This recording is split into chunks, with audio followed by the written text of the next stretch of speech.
तो हेलो दोस्तों, नमस्ते, प्रणाम, स्वागत है आप सभी का हमारे यूट्यूब चैनल पर रेखा यादव यूपी पर। और आज है वट पूजा। आप सभी को वट पूजा की हार्दिक शुभकामनाएं। भगवान भोलेनाथ, माता पार्वती की कृपा बनी रहे सब पर। सब खुश रहे, मस्त रहे, स्वस्थ रहे, अपने अपने जीवन में व्यस्त रहे। और भगवान भोलेनाथ, माता पार्वती सबके ऊपर अपनी कृपा दृष्टि बनाए रहे। सब जितनी माताएं बहनें आज व्रत है सबको सुहागन बनाए रहे। जो नहीं भी हैं, जो हैं, सबका सुहाग बना रहे, अमर रहे। और सब लोग अपने अपने परिवार में हंसते खेलते मुस्कुराते रहे, स्वस्थ रहे, मस्त रहे। और आज हम एक छोटा सा ब्लॉग बनाया। आप लोग देखना, अपना अपना प्यार दुलार आशीर्वाद जरूर देना। वट पूजा का हमने छोटा सा ब्लॉग बनाया है। छोटा सा तो नहीं है, काफ़ी बड़ा है क्योंकि पंडित जी कथा कह रहे थे तो काफ़ी बड़ा बना दिए थे। तो हम बनाए हैं। आप लोग से आशा करते हैं कि आप लोग देखेंगे हमारा ब्लॉग और अपना अपना प्यार दुलार आशीर्वाद जरूर देंगे। और कहीं कुछ गलती हो गई हो तो माफ़ करना आप लोग, और हमारा ब्लॉग ज़रूर देखना। आप सबके सपोर्ट की ज़रूरत है। हमारे चैनल को आप लोग अपना अपना प्यार दुलार आशीर्वाद दीजिए भाई, सपोर्ट कीजिए। चलिए चलते हैं मंदिर और दिखाते हैं आप लोग को कैसा लगा हमारा कमेंट ज़रूर बताना आप लोग, कैसा लगा हमारा ब्लॉग आप लोग को। ठीक है।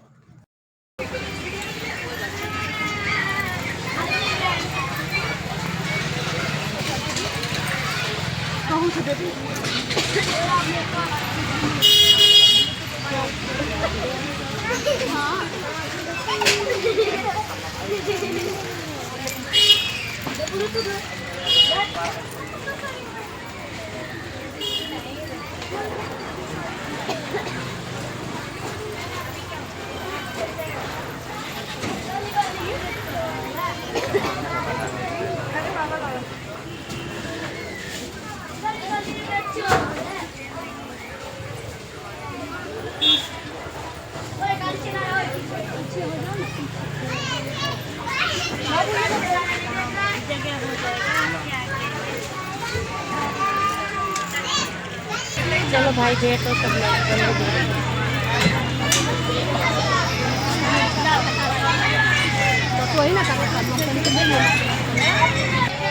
तो भाई पूजा पाठ हो गया इधर।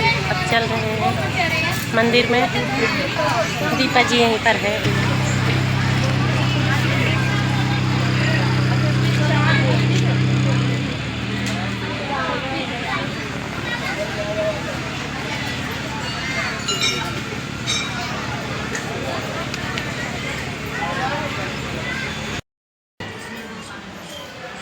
और ऐसे सखियों में सावित्री का नाम भी आज लिया जाता है, जिन्होंने यमराज को पराजित कर दिया और उनको सत्यवान के प्राण को छोड़ना पड़ा।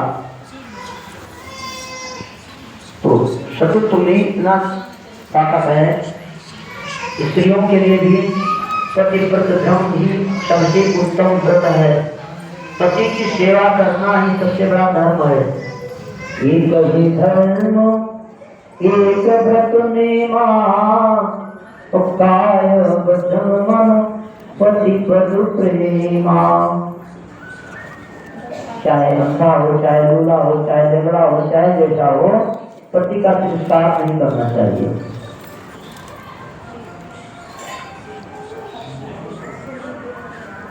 और पति को भी पत्नी व्रत होना चाहिए, उसको भी पत्नी का सम्मान करना चाहिए।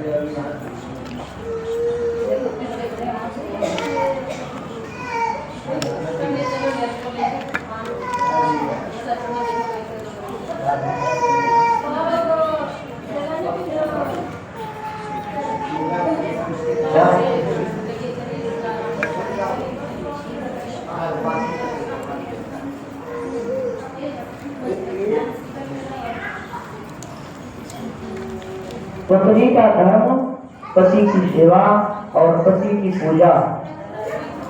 क्योंकि भगवान भोलेनाथ का जब विवाह हुआ था तो माता सुनैना ने कहा था, क्या कहा था कि करो सदा शंकर पद पूजा और पति समान यर देवन दूजा।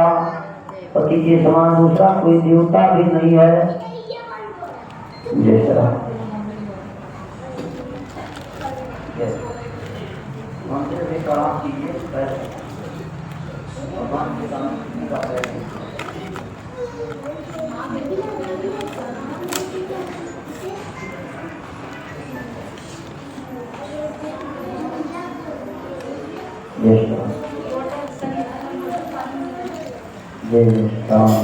इधर लगे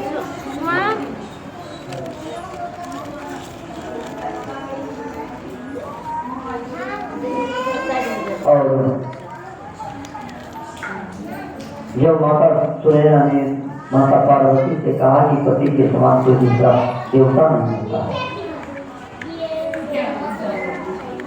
माताओं को पूजा गौरी जी का करना चाहिए, ये दिखाया क्योंकि माता जानकी जी पूजा करने के लिए गौरी हो गई थी, गिरजा पूजा के लिए। और माताओं को प्रसन्न करना है यदि, तो सबसे पहले उसके पति की बात कर दीजिए, माताएं प्रसन्न हो जाएंगी। उनके घर के पिता की, माताओं के पिता का स्मरण कर दीजिए कि बहुत अच्छा है, प्रसन्न हो जाएगी। माताओं के बच्चों का पढ़ाई कर दीजिए, क्योंकि माता जानकी जी ने क्या कहा था कि जय जय गिरिराज किशोरी, माता गौरी को कहा कि जय जय गिरिराज किशोरी और जय महेश मुकुंद गोरी। पहले उनके पिताजी को कहा, फिर उनके पति का वारी किया, फिर जय गज खड़ानन माता जगत जननी दामिनी दुखिगाता। इस तरीके गणेश भगवान और खड़ानन का भी गान किया और माता जी प्रसन्न हो गई। कैसे कि विनय प्रेम बस भई भवानी सती माल मूर्त मुस्कान। और उसकी हंसने लगी, मुस्काने लगी। बताते क्या माता जी ने क्या कहा कि सुनिश्चित शक्ति हमारी पूजो मन कामना तुम्हारी। प्रदान दे दिया और कहा कि मन जाय राज्यों मिले शोभर साज सुंदर श्यामो करवान धाम सुजान सिंह करे जान करावो। आशीर्वाद दे दिया कि तुमको वही वर मिलेगा तुम्हारे मन में है, सामने रखता है। तो गौरी पूजन करना चाहिए। तो उन सतिया ने आज सावित्री कौन थी ये मध्य देश के राजा अश्वपति की पुत्री थी।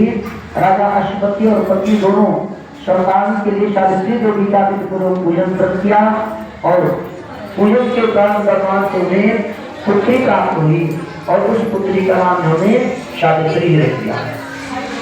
सावित्री बहुत सुंदर थी, रूपवान थी, गुणवान थी और धीरे धीरे वो जब बड़ी हो गई, विवाह के योग्य हो गई, तो राजा अश्वपति ने उसके विवाह के लिए सुंदर वर खोजने के लिए बहुत जगहों पर भ्रमण किया, लेकिन सावित्री के समान सुंदर वर नहीं मिला। विवश होकर के राजा ने अपनी पुत्री सावित्री को आदेश दिया कि हे बेटी, अपने वर के लिए तुम स्वयं खोज करो। पिता की आज्ञा को मान करके सावित्री अपने सहायक मंत्री को लेकर के और वर खोजने के लिए निकल पड़ी। घोड़े पर सवार होकर के चल दिया। चलते चलते जा रहे थे तो एक जंगल में देखा कि एक लड़का जो है लकड़ी काट रहा था, पेड़ पर चढ़ा, वो भी सुंदर था और उसको देख करके सावित्री उस पर मोहित हो गई और उससे विवाह के लिए प्रस्ताव रखा कि हम उनसे विवाह करेंगे। और वो कौन था? सत्यवान था। सत्यवान देव उनके पिता पहले राजा थे जिनका नाम था विष्णुसेन, लेकिन पड़ोसी राजाओं ने उनको हरा करके उनका राजपाट ले लिया और ये राजा विष्णुसेन अपनी जान बचा करके भाग करके जंगल में छुप कर रहने लगे। इस तरीके से सारी बातें सत्यवान ने सावित्री को बताया और दोनों का विवाह प्रस्ताव मंजूर हो गया। सावित्री लौट करके अपने घर आई, अपने पिता को बातें बताई तो पिताजी बहुत प्रसन्न हो गए, राजा अश्वति प्रसन्न हो गए। और उसी समय नारद जी वहां पहुंच गए थे। नारद जी ने सावित्री और सत्यवान के विवाह दशा को देख करके और गणना करके बताया कि सत्यवान बहुत सुंदर है और बहुत गुणवान है। उन्होंने अश्वत्थ को बधाई दी और साथ में ये भी बताया, कुंडली मिलाया जब तो क्या पता चला कि सत्यवान की आयु बहुत कम है। कहीं कहीं मिलता है कि एक ही वर्ष आयु बचा हुआ था, कहीं पता चली 12 वर्ष की हो जाएगी तो उसकी पति का मृत्यु हो जाए। तो इस तरीके से राजा सुन करके बहुत दुखी हो गए और सावित्री को समझाया बुझाया कि दूसरा पति का वर्ण कर लीजिए, दूसरा वर देख लीजिए। लेकिन सावित्री ने कहा कि एक बार आप आज कर आए हैं, एक बार इसको मैंने अपने पति मान लिया, उसी से शादी करूंगी, उसी से विवाह करूंगा, नहीं तो दूसरे से नहीं करूंगा। चाहे उनकी आयु 1 वर्ष हो, चाहे 1 ही दिन क्यों ना हो।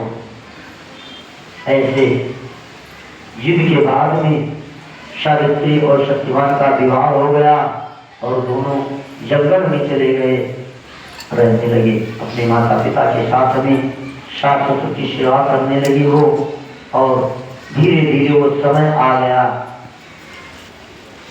केवल जब 3 दिन शेष बचा तो सावित्री भोजन करना छोड़ दिया, भगवान का व्रत करने लगी। और जब अंतिम दिन आया तो सावित्री ने अपने सास ससुर से आज्ञा लिया कि आज हम भी लकड़ी काटने सत्यवान के साथ जाऊंगे। आज्ञा लेकर के वो जंगल में गई। सत्यवान एक पेड़ पर चढ़ करके लकड़ी काटने लगा और समय चक्र के अनुसार वो समय आ गया, उसके सर में भयंकर पीड़ा होने लगी और वो पेड़ से उतर करके आया, उसी वट वृक्ष के नीचे लेट गया। सावित्री ने सत्यवान के सर को अपने जगह पर रख लिया, सहलाने लगी। इतनी देर में यमराज आए और सत्यवान के प्राण को लेकर के चल दिए। सत्यवान का शरीर निर्जीव हो गया। सावित्री ने सत्यवान को वही पेड़ के नीचे छोड़ करके और चल दिया कहाँ, यमराज के पीछे पीछे चल दिया। कुछ दूर जाने पर देखा जब सावित्री को आते हुए तो यमराज ने कहा कि हे बेटी, अब तुम लौट जाओ, क्योंकि मृत लोक से यमलोक में कोई शरीर धारण करके नहीं जा सकता है। सावित्री ने कहा कि जहाँ मेरी कहती है ये धर्म संगत है, न्याय है। अरे आवाज आई थी, नीचे गिरा था, कोई था पता। अपने पति के प्राणों को छोड़ करके कोई एक वरदान मांग लीजिए और लौट जाइए। इस पे देखो फूल हटा के। सावित्री ने कहा कि मेरे सास ससुर अंधे हैं, उनकी आपकी ज्योति पुनः वापस आ जाए और उनका छीना हुआ राज वापस मिल जाए। यमराज ने तथास्तु कहा और फिर चल दिए। फिर भी सावित्री पीछे पीछे चलने लगी और यमराज ने जब देखा कि सावित्री अब भी आ रही है तो फिर कहा कि एक वरदान और ले लो, लौट जाओ। सावित्री ने कहा कि मेरे माता पिता की कोई संतान नहीं है, वो भी संतान युक्त हो जाएं और लंबी आयु को प्राप्त करें। यमराज ने वो भी वरदान पूरा कर दिया, चल दिया।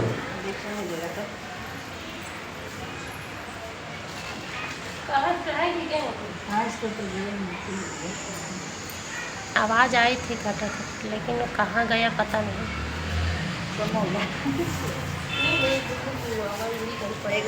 पंडित जी कथा खत्म हो गई क्या?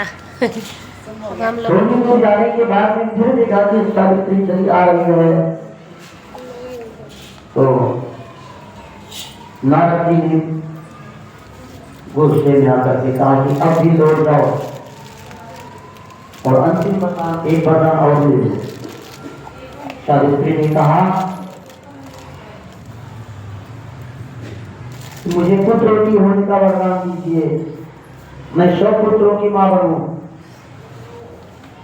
यमराज बिना सोचे विचारे उसको वरदान दे दिया और फिर उसके पति के प्राण को देकर चल दिए। जैसे ही चलने लगी सावित्री ने कहा यमदेव से कि हे देव, जब आपने मुझे वरदान दे दिया है माँ बनने के लिए, तो फिर मेरे पति को लिए जा रहे हैं, आपका वरदान झूठा हो जाएगा, कैसे पूरा होगा? और यदि वरदान पूरा भी हो जाता है तो मुझको कलंक लग जाएगा, क्योंकि बिना पति के मैं माँ कैसे बन जाऊंगी? और देखा कि उसका पति जीवित हो गया।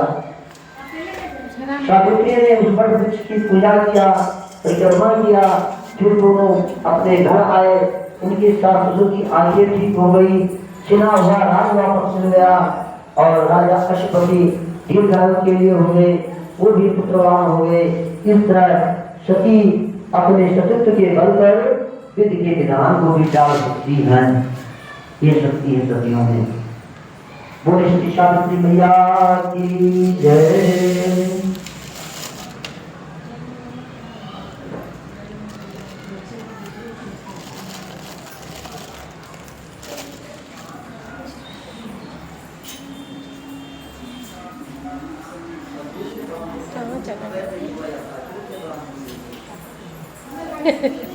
आवाज़ आई थी, मैं खुद सुनी थी, वहीं खड़ी थी, लेकिन मैं ध्यान नहीं दी।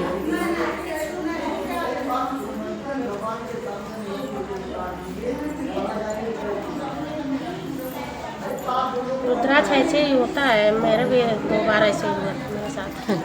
तो मैं दोनों गुम गए। एक ही रह गया।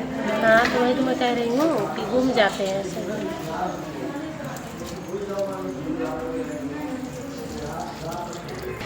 कल का भाई पंडित जी का कथा पूरा हो गया और अब चलते हैं घर की तरफ। हमारे यहाँ कभी कोई करता नहीं था, लेकिन हम करेंगे अगले साल से। देखते हैं महादेव को क्या मंजूर।